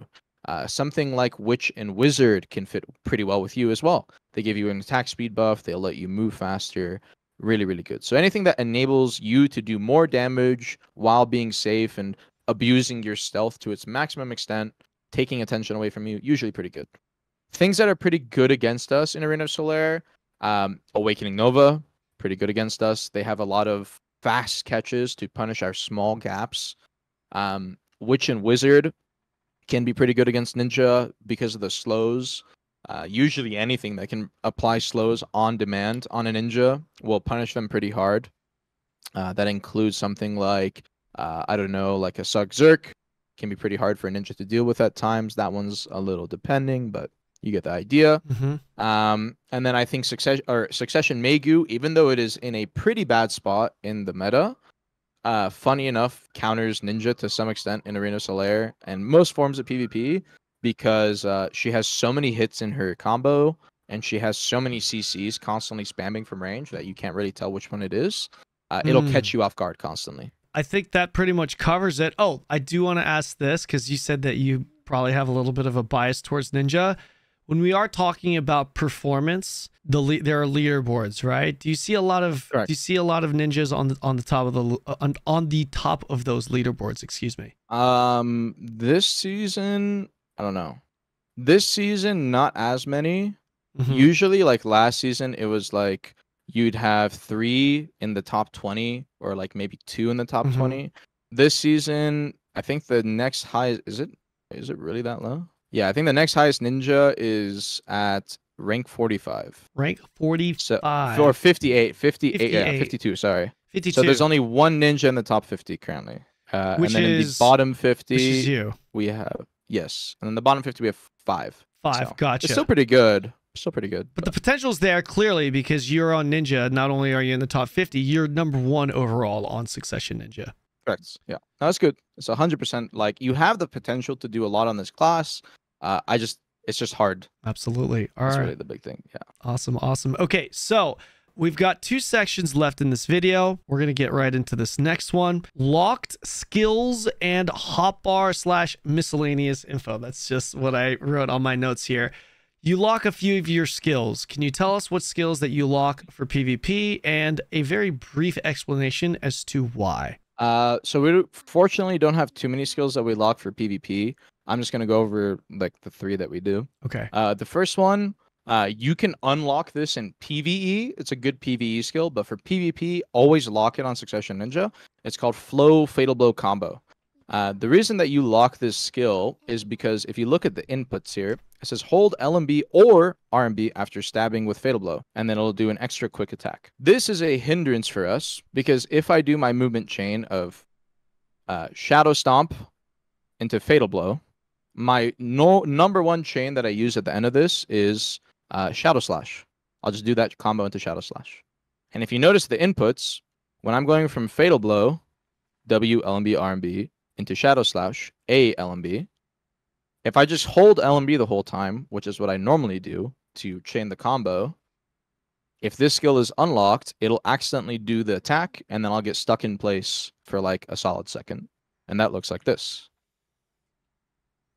You can see the extra attack I ended up doing there as a result. Yeah. Meanwhile, if this skill is locked, instantly. So it saves you a solid second. Gotcha. So that's why you lock that one.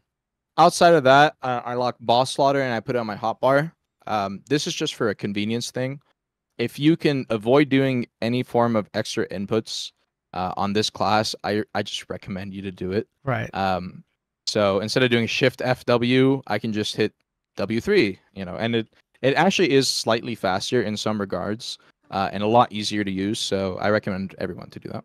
Gotcha. The next one I do is Red Rain. This one, again, there's nothing wrong with the normal input on this one. It's just if I can reduce the amount of inputs I do on this class, I might as well. So I just lock it and I put it on hotbar, and there's no penalty to using this skill from hotbar like some other skills might have. So might as well.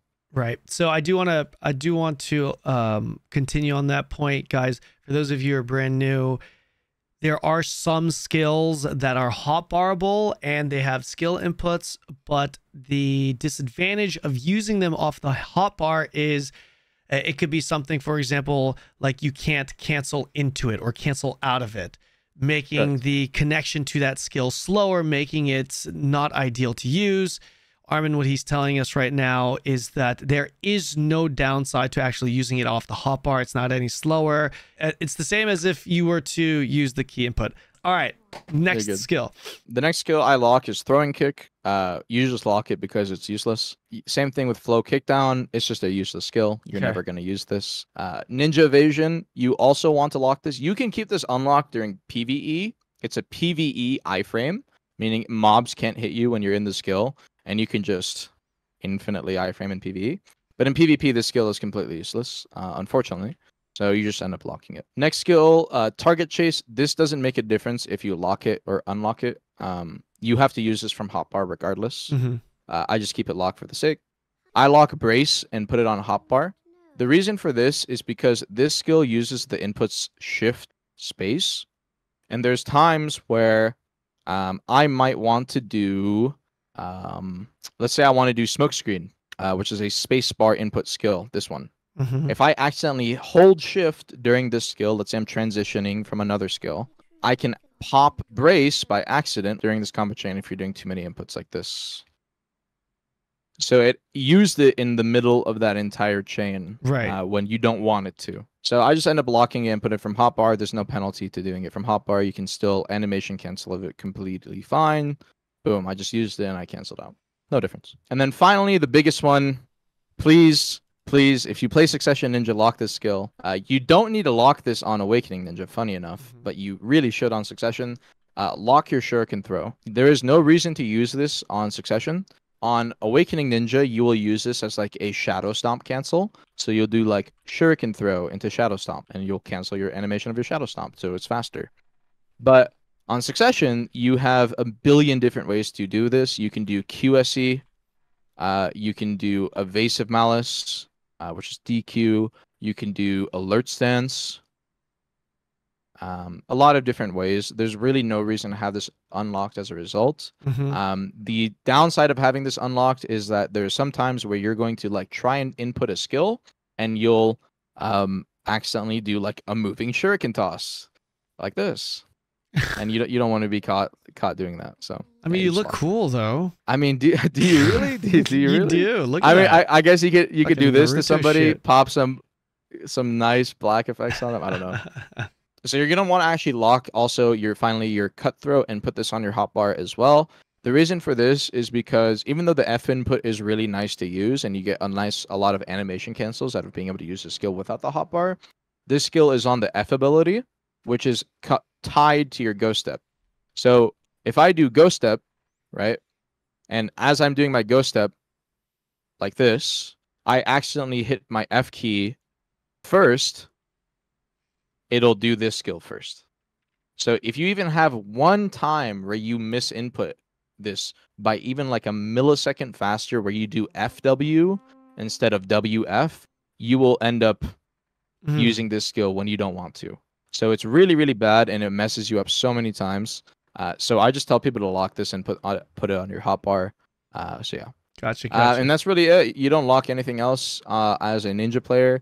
You can lock your rage absorptions and your rage transfers on like hotbar these, but that's a class-wide thing. Every class can have that option. But that's pretty much the only skills you lock on actual ninja. Gotcha. Armin, why don't you walk us through what skills you hotbar and brief explanation as to why. So I've already mentioned most of the reasons why I hotbar everything, so I'm just gonna tell you which skills I hotbar, and which ones I recommend. The first three are going to be Blade Spin, or sorry, Red Rain, Blade Spin, and Boss Slaughter. You can put them on whatever inputs you want. Just make sure these are hotbarred. The rest of these skills that you see on my hotbar, these three, you don't need to hotbar these. I just have these here for cooldown tracking purposes. You need to put your target chase on your hotbar. You need to put your brace on your hotbar. You need to put your cutthroat on your hotbar. And then lastly, you need to put your Ghost Slash on your hotbar. And that's everything. That's everything. So that pretty much covers everything except for one last thing, and that is your PvP add-ons. Can you walk us through your PvP add-ons? Did you want my Arena of Solare ones or my large scale ones? Ooh, good question. Let's go with the Arena of Solare, and then maybe you could just tell us some of the differences, unless it's a completely different build. It's completely different. Okay, so maybe we can go over both of them then. I don't think it'll be. I don't think it'll take too long, you know, because it probably won't take too long. Yeah. So these are my PvP add-ons for Arena of Solare. This is what I've been running all this season. I usually will do some kind of change at the beginning of every season, maybe like, oh, I think this or that or whatever. These work. They work decently well for me, so yeah, I might as well try them. Sure. Moonlight, I use this as my tier 3 accuracy and evasion procer. So instead of putting accuracy and evasion mixed throughout my abilities, I just have it on one ability. So if I get this one ability off, I do good damage to evasion players. If I don't get it off, I'm out of luck. That's basically the simplicity of it. Malice, this is going to be my neutral game add-on procer. So on every single class when you do PvP, you always want to have one skill on your add-ons list that you can use and get it off really easily, and you can proc it constantly, that has some form of attack speed attached to it. The second add-on doesn't really matter. You could do human damage, you can do movement speed, you can do minus DP, you could do minus evasion. It doesn't matter. The main thing is that you always have that attack speed buff up at all times. So I put this on Malice. It's a 4-second cooldown. I can spam it as much as I want. It's ranged. It's really easy to get my attack speed buff off of this. So I put attack speed on this. And then for my secondary, I put human damage just so I have a little bit more damage. My next one is my Blade Spin. This is my big DPS skill in Arena of Solare. This is going to be my hardest hitting ability, usually in every combo. This season, I decided to put critical hit rate and minus DP on it. Sometimes I'll put attack speed. Sometimes I'll put accuracy. This season, I wanted to get as much debuffs out as possible, as fast as I could. So I put minus DP on this. And then I put critical hit rate because this skill has 0 crit. So crit rate on this skill will always make it do more damage. So it's really good. My last one over here for my DP debuff is going to be my Beheading the Dead. I run the same add-on on this skill pretty much universally throughout my PvE, my PvP, and everything. And that's always minus CP and plus attack speed. The reason for this is because a lot of the time you will start with this skill. And the easier that this skill can get your attack speed off, the better. So you're starting with it and you'll have attack speed for the rest of your combo. And then lastly, the minus DP, because the skill has minus DP built into it, it just fits really well. Red Rain, even though this skill is a really good damage skill in PvE and everything, it sucks. Like, flat out just trash for PvP in terms of damage. So this skill is more of like, I need to use something to get super armor and get some form of damage off. And then I can kind of throw whatever add-ons I want on it because this skill is usually used as a finisher. The only time where I will actually make use of the add-ons from this skill is usually if I use it in a neutral game where like I'm standing up, my opponent's standing up, and I need to damage trade them. So that's why I put a bleed on this skill. So that way, if I end a combo on somebody with this, that's like the only useful add-on I could get out of this is putting a last second bleed. This stacks with all of your innate bleeds on your class. That means that when you're e-buffed, you can be doing 460 HP damage every 3 seconds for 15 seconds. That'll completely cancel out every form of HP pot they have. That's why Stuck Ninja is so good in Arena of Solare. And then the second one is minus damage to humans. This means that they will do less damage to you. It will reduce their AP so that in standing trades when you use this skill, it's a little bit stronger. And then finally, my last one is Dark Frenzy. I put add-ons on this skill because I use this as a combo starter sometimes in Arena of Solare. So sometimes you'll grab somebody, and while you're waiting to like get information after your grab, you have a small window. I'll use this skill first, and then I will do the rest of my blow-up damage combo with like Blade Spin and Red Rain and everything I mentioned. earlier. So that's why I have attack speed on it. It's my starter. I always want to have attack speed on my starting skill. And then I put human damage just so I have a little bit more damage. So you're going to see some redundancy, like this and this are the exact same, but it's completely okay. The main thing is that you just want to have attack speed throughout your combo, a minus DP in there, some extra damage to humans, and then maybe some accuracy, and that's all that matters. Gotcha. All right. Now, would you use this also in ones as well? If you want to be the most efficient for your damage in ones, probably not. This is like really based on group play.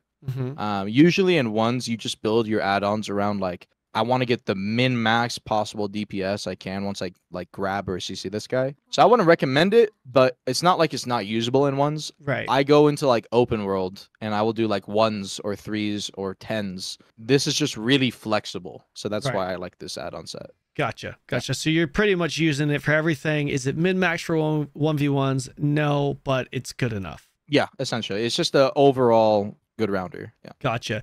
Can you walk us through your Node War / Siege add-ons then?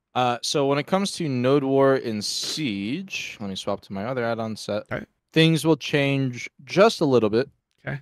So instead of using Dark Frenzy as an add-on, and large scale, I'm usually not going to start my combos with Dark Frenzy. So the biggest change you're going to see here is I completely swap out a skill for Stomp. Shadow Stomp is usually your engage. It's one of your biggest, hardest hitting abilities in group play. You want to have this as an add-on just so you can like kind of proc it in there really fast. So that's going to be the biggest change here. I put the same exact add-ons as Dark Frenzy on it though. As for Moonlight, you're going to see a little bit of changes. I put plus accuracy, but I also put attack speed this time around. This is because I want to, if I get the skill off, I need to be able to move out of it as fast as possible on large scale. There's more opponents, so leaving a big gap open like this on a skill that takes so long to come out and so unprotected, it can kill me. So attack speed is important. Malice, I put accuracy on it because in large scale, if I'm fighting evasion players, getting my accuracy is really important for me. And usually I'll get my human damage from my Shadow Stomp anyways. My Blade Spin, critical hit rate will still stay. That's the most damage I can get. But this time around, I put minus evasion on it so that I can make sure that if I'm hitting an evasion target, I have a guaranteed minus evasion on there that I can proc really easily with Blade Spin. Beheading, same thing as before, really universal. And then finally, Red Rain just changes up a little bit. The point of these add-ons on Red Rain is these are meant so that I get tankier when I use Red Rain. So it gives me a plus evasion buff. It works really well with my evasion gear. And then it gives the enemy a minus accuracy buff. So they will have a harder time hitting me. Usually, when you pop Red Rain in large scale, you're going to die. If there's like 10 people hitting you, yeah, you're probably going to die. So it's just... You just need to have everything on the skill to try and make you survive, and that was the main goal with these add-ons. So those are usually what I use in like Node War and Siege and stuff like that. Any final words or closing thoughts to this, Armin? Final words or closing thoughts? Not really. If you guys pick up Ninja, just make sure you have fun with it. Be creative. Don't, you're gonna have a hard time. Everyone has a hard time picking up every class. I picked up Ninja as my first class, and I struggled a lot, especially like the first few weeks. But it's just a time thing, and that's how it works with anything, especially in this game. So just stick with it, be creative, have some fun, and if you guys ever need help or anything, there's a lot of content creators out there that do make a lot of great guides for Ninja, especially just because it's such a hard class. You can find so many great resources out there to get help. Perfect. Well, you are going to be at the top of that list, Mr. Armin. Boys, go check out his Twitch stream and his YouTube. I think you have a YouTube channel, right, Armin? Yeah, I have a YouTube channel with a few guys. They're super convoluted, though. They're super convoluted. I mean, we can kind of see why now, right? So yeah. Guys, definitely go check him out. He's streaming on Twitch. He is uploading content on YouTube. Ninja Specialist. I will have all of his links in the description below. Guys, let me know if you enjoyed this video format. I've also done a Draconia one with Mr. Flowers, and I am considering doing a full class series, if you will, for every single class with the best players that I can find. Go follow Armin, show him your love, ask him any questions, and let us know what you guys think in the comment section below. Like and subscribe, and I'll see you in the next video.